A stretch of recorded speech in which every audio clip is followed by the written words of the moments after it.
Hello tú, persona perro paredo, lo que demonios seas tú, sé bienvenido. En esta ocasión vamos a ver un video de Alejo from Hell llamado 10 bandas que tuvieron una fase glam metal, así que vamos a ver esto. El glam metal fue un subgénero o estilo de metal que fue amado y odiado a partes iguales durante los 80s. Personalmente no me gusta el glam metal, pero si te gusta, pues, está bien, no pasa nada, no tiene nada de malo. El sector más radical lo trata como la mayor basura comercial y vendida que pudo existir en aquella década, y sus amantes, entre esos yo, lo consideramos el género que le abrió las puertas a millones de personas al mundo del metal en general, además de mostrar unas enormes cualidades musicales. Sea como sea, en aquella era dorada, el glam fue la punta de lanza del metal para volverse popular entre las masas, y muchos artistas y bandas de otras ramas más tradicionales o extremas notaron eso, y trataron de adaptarse a su imagen y sonido para ampliar su base de fanáticos. Esto pasa muchas veces con los géneros musicales que sean populares en el momento, que dicen, oye, ¿y si hacemos algo similar o nos adaptamos a ese sonido para atraer más público y poder ser más populares? Y suelen ser bandas que ya tienen algo de reconocimiento y dicen, si hacemos algo pues con lo que está siendo de moda en este momento, que a más personas les gusta, pues quizás atraigamos más, porque ya somos un poco conocidos, con esto seremos aún más, y esto puede resultar o muy bien o también muy mal, aunque seguramente también puede resultar con trabajos bastante desapercibidos que la verdad no les dan tanta importancia. Aunque si haces esto de intentar adaptarte a un sonido que normalmente tu banda o tú como músico no sueles estar llevando, no sueles ir por ese camino, puede que haya muchos fans tuyos que se sientan como, no, ¿qué es esto? Es un vendido o ese tipo de cosas. Y hasta cierto punto entiendo este pensamiento, sí, pero no. O sea, yo no le veo nada de malo que alguien quiera ser vendido porque pues se necesita el dinero para vivir. Pero es verdad que estás intentando adaptar algo que quizás no lo sientes como tuyo, quizás no es tan honesto, sino que solamente lo haces por el dinero. Que como dije, si tú haces las cosas por dinero está bien. No lo veo del todo mal porque de algo hay que vivir. Entonces creo que eso ya depende mucho de la percepción de cada persona, aunque sí puede sentirse quizás con menos honestidad. Los resultados varían, desde grandes clásicos musicales hasta decepciones y manchones que jamás se borraron de la carrera de algunos. En este video hablaré de 10 bandas que coquetearon con el glam metal sin ser bandas de glam metal. 10 bandas de metal que llegaron a tocar glam metal. Ozzy Osbourne. El rey de las tinieblas ya tenía varios años exitosos de carrera musical solista. Sin embargo, ese éxito no bastó para él. Ya con la llegada de Jake y Lee en la guitarra, se sintió cierta influencia del naciente glam en el Bark at the Moon. Pero el punto definitivo de esa relación fue el amado / odiado The Ultimate Sin de 1986. Pero creo que Ozzy Osbourne no tiene un álbum así ultra mega repudiado como otras bandas, como en el caso de Celtic Frost. Tengo entendido que también estuvo ahí metiéndose un poco ahí en el glam, y sí, ahí sí no resultó del gusto para la mayoría. Pero creo que Ozzy Osbourne no tiene un álbum que todos digan, o que la mayoría diga, no es muy bueno. Un disco totalmente entregado al sonido, la producción, las letras y más que nada la pinta glam. Además que Ozzy Osbourne siempre fue algo variado en su música, a pesar de que el metal pudo ser su base, siempre estaba ahí pues viendo y metiendo otros sonidos en su música. Épico el Ozzy con cabello esponjado lleno de laca y gabanes de lentejuelas. Pero más allá de eso, aunque él odia ese álbum por su producción, mucha gente enlista a temas como The Ultimate Sin o Shot in the Dark entre sus canciones favoritas del gran Ozzy.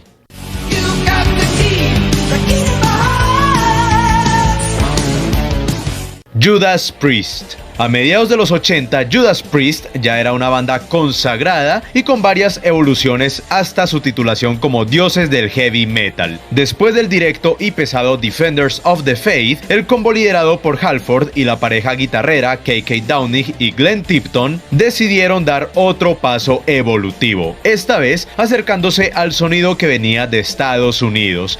Aunque yo personalmente tampoco veo que esté mal que una banda intente cambiar su sonido si ya tiene tiempo haciendo lo mismo, porque puede decir, oye, hay que intentar otra cosa. Es otra forma de ver el hecho de que cambien el sonido y tal vez por eso decidieron irse por ese sonido más comercial, probablemente. Es otra forma de verlo, en que si ya llevas mucho tiempo haciendo lo mismo, tal vez digas, y si intentamos eso que es popular, también se puede ver de esa manera, y quizás no necesariamente porque no seas honesto, sino que quieres probar otras cosas. El resultado fue el polémico Turbo, un disco con letras superficiales y románticas y con una fuerte presencia de sintetizadores, además de adaptar la imagen glam al cuero y taches, y este no es uno de los trabajos más populares de Judas, que los caracterizaban. Un disco en verdad controversial, pero con resultados comerciales exitosos que se extendieron un poco hasta el siguiente Ram It Down.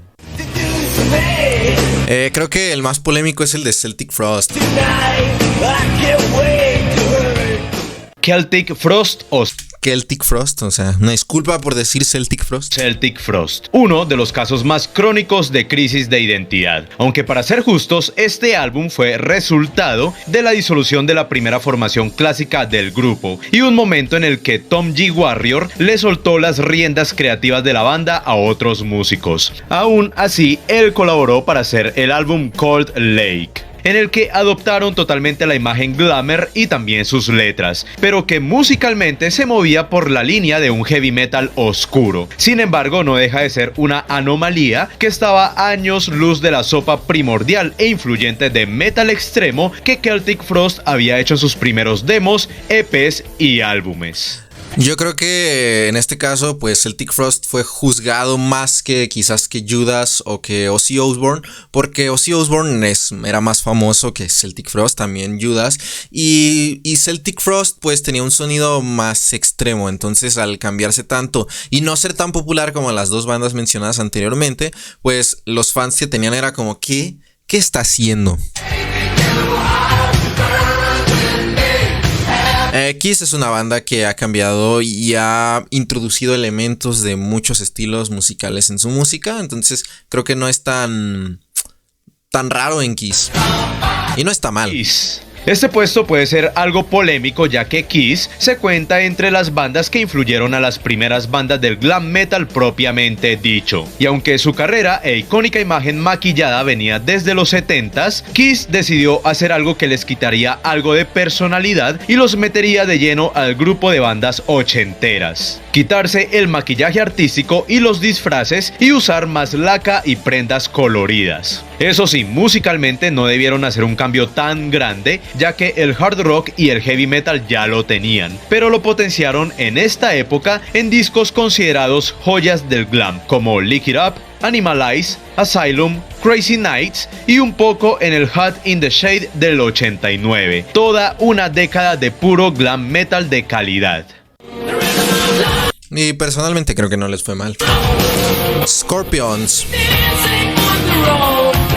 Scorpions. La leyenda del hard rock y el heavy metal alemán también tienen su espacio aquí. Aunque discos como el Blackout y el Love at First Sting son queridos entre los fans del glam ochentero, esos son álbumes más cercanos al hard rock y al heavy tradicional. Pero su lanzamiento de 1988, Savage Amusement, sí que es un disco casi 100% glam metal. Desde su suavización sonora hasta la adopción de características estéticas del glam sin caer en los excesos. Ese fue un álbum que, aunque no nos dejó himnos tan recordados, fue un buen intento musical y un disco bien calificado en su discografía.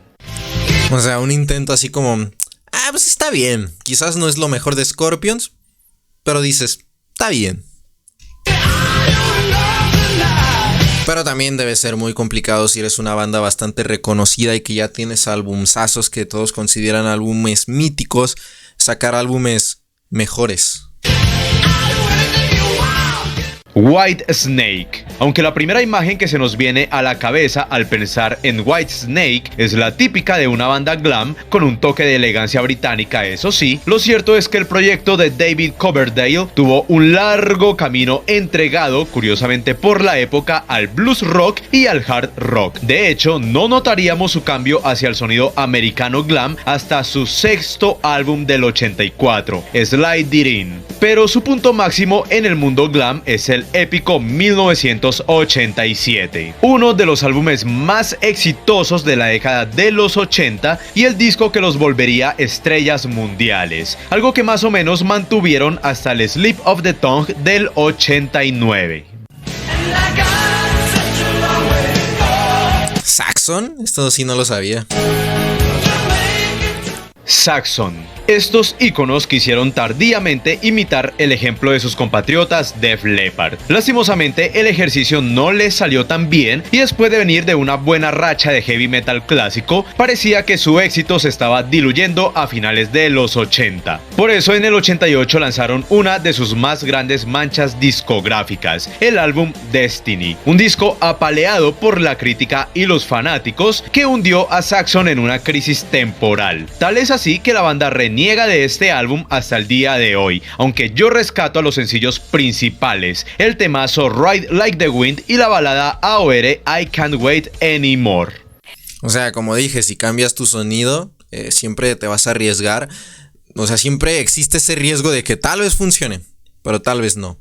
O sea, es muy probable que la balanza se incline más a muy exitoso o un fracaso, ultra mega fracaso, cuando ya eres una banda medianamente reconocida o reconocida, porque obviamente si eres una banda que no es reconocida, pues probablemente puedes sacar el álbum que te plazca y no te va a afectar a tu carrera porque en sí no eres alguien ultra mega reconocido. Y no quiero decir que las bandas que sean poco conocidas lancen álbumes malos, no, solo que no va a afectar el lanzamiento o cambio de sonido de un álbum a una banda que no es conocida, a una que sí es muy conocida.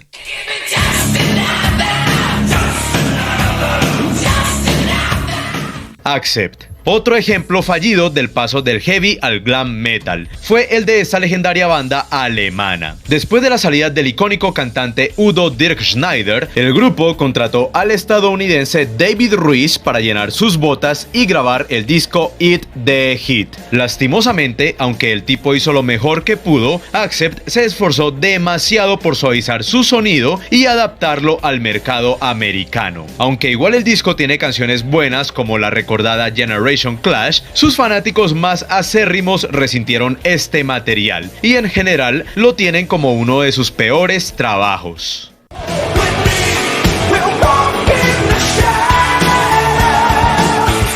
Queensryche.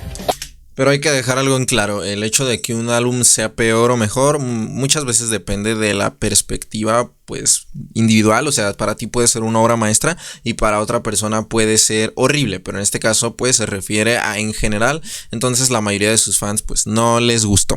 Queensryche aún no era una banda tan conocida en aquel momento. Apenas habían lanzado un EP y un álbum de estudio que los puso como una de las bandas más interesantes del heavy power de Estados Unidos. Así que bajo presión de su discográfica cambiaron su imagen y la adaptaron a la del glam metal, lanzando en 1986 la joya Rage for Order. Y aunque también se apegaron a algo de ese sonido glam, este discazo sería una de las muestras más tempranas y elegantes del metal progresivo, algo que definitivamente explotarían en el siguiente y más legendario Operation Mindcrime.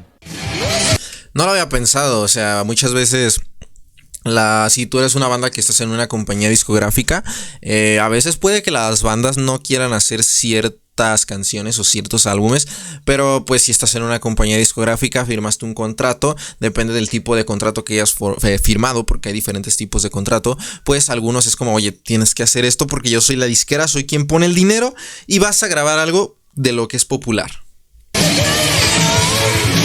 Discharge, esto tampoco me la sabía.